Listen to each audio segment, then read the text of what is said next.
روزہ فرض کیوں کیا گیا؟ سویر سے لے کر شام تک سب کچھ ہونے کے باوصف بھوک اور پیاس میں وقت گزارنا اور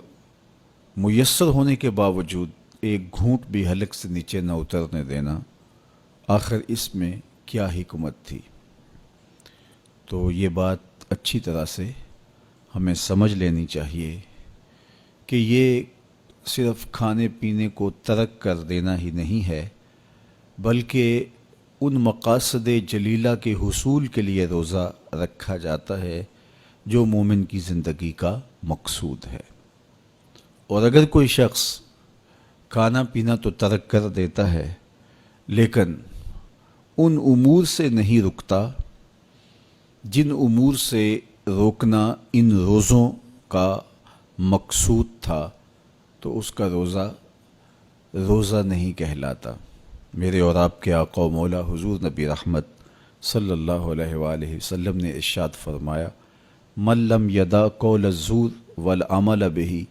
فلیس للہ حاجۃ فی ان یدع طعامہ و شرابہ۔ جس نے جھوٹ اور اس پر عمل کرنا نہ چھوڑا، جھوٹے کام ترک نہیں کیے، اس کا بھوکا اور پیاسا رہنا اللہ کو منظور نہیں۔ اللہ کو کوئی ضرورت نہیں کہ وہ بھوک اور پیاس کاٹے۔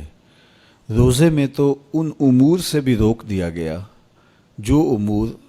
عام زندگی میں جائز تھے، جو مشروع تھے، مباح تھے، لیکن روزے میں ان جائز مباح امور سے بھی منع کر دیا گیا۔ طیب اور طاہر کھانے، خوبصورت مشروب، ان سے روک دیا گیا۔ آپ آب زمزم بھی نہیں پی سکتے جبکہ وہ متبرک پانی ہے۔ شہر مدینہ میں بیٹھ کر شہر مدینہ کی پکی ہوئی کھجوریں بھی آپ نہیں لے سکتے، اس لیے کہ آپ روزے سے ہیں۔ تو روزے میں آپ کو متبرک چیزیں کھانے سے بھی روک دیا گیا، متبرک مشروب پینے سے بھی منع کر دیا گیا۔ تو مجھے بتائیے، جو رب آپ کو متبرک، مشروع اور پاکیزہ کھانوں سے بھی ایک مخصوص وقت کے لیے روک رہا ہے، تو جن امور سے عام زندگی میں شریعت اسلامیہ نے ہمیں منع کیا، ہمارے رب نے ہمیں منع کیا، تو اگر روزے کے دوران ہم وہ امور بجا لائیں تو پھر روزے کی مقصدیت حاصل نہیں ہوگی۔ تو اسی لیے فرمایا، جس نے جھوٹ اور جھوٹے کام نہیں چھوڑے، اس کے بھوکا اور پیاسا رہنے کی اللہ کو کوئی ضرورت نہیں ہے۔ تو وہ یہ چاہتا ہے کہ میرے بندے ان امور سے بھی جب رک جائیں گے جن امور سے عام زندگی میں نہیں روکا گیا، تو وہ لازمی طور پہ ان امور سے رکنے کی کوشش کریں گے جن امور سے اسے منع کیا گیا ہے۔ تو جب یہ چیز انسان کا فہم، انسان کی عقل اور انسان کی خرد طے کرتی ہے، تو پھر لامحالہ طور پہ رکنے کی عادت اس کے اندر تقوی کی نشأت کا ذریعہ بنتی ہے۔ آپ نے عمومی طور پہ دیکھا ہوگا کہ رمضان المبارک کا ماہ نور جب اختتام کو پہنچتا ہے، ہمارے سامنے عید کے 2-4 دن بھی یہ مشق رہتی ہے، اچانک کوئی مشروب آیا اور پینے لگے تو رک گئے،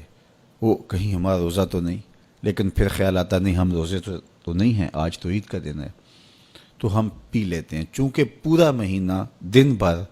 ہم مشروبات سے رکے رہے اور آج بھی دن کے اجالے میں ہمیں پانی دیا گیا تو ایک دم ہمیں جھجک پیدا ہوئی، لیکن پھر ہمیں یاد آیا کہ اب روزے بیت گئے ہیں اور میں روزے سے نہیں ہوں۔ تو جو چیز جائز اور مشروع تھی، ایک وقت کے لیے اس چیز سے بھی ہم رکے تو ہماری طبیعت کے اندر یہ ملکہ پیدا ہو گیا کہ ہم اس سے رکنے کا مزاج پیدا کر لیتے ہیں۔ تو اگر ہم ان امور سے رک جاتے ہیں جن کو شریعت اسلامیہ نے منع کیا ہوا ہے، تو پھر دوبارہ جب اس کو کرنے لگتے ہیں تو پھر ہمارا ہاتھ بھی رکے گا، اور پھر ہم مستقل اپنے ہاتھ کو روک سکتے ہیں کہ ہاں میاں، یہ روزے میں بھی چیزیں منع تھی اور روزے کے بعد بھی یہ چیزیں ہمارے اوپر منع ہیں۔ تو ایک ملکہ پیدا ہو جائے گا ان امور منہیات سے رکنے کا، ان سے باز رہنے کا۔ تو گویا یہی تقوی ہے کہ جو اللہ جل شانہ نے ہمارے اوپر حرام کیا ہے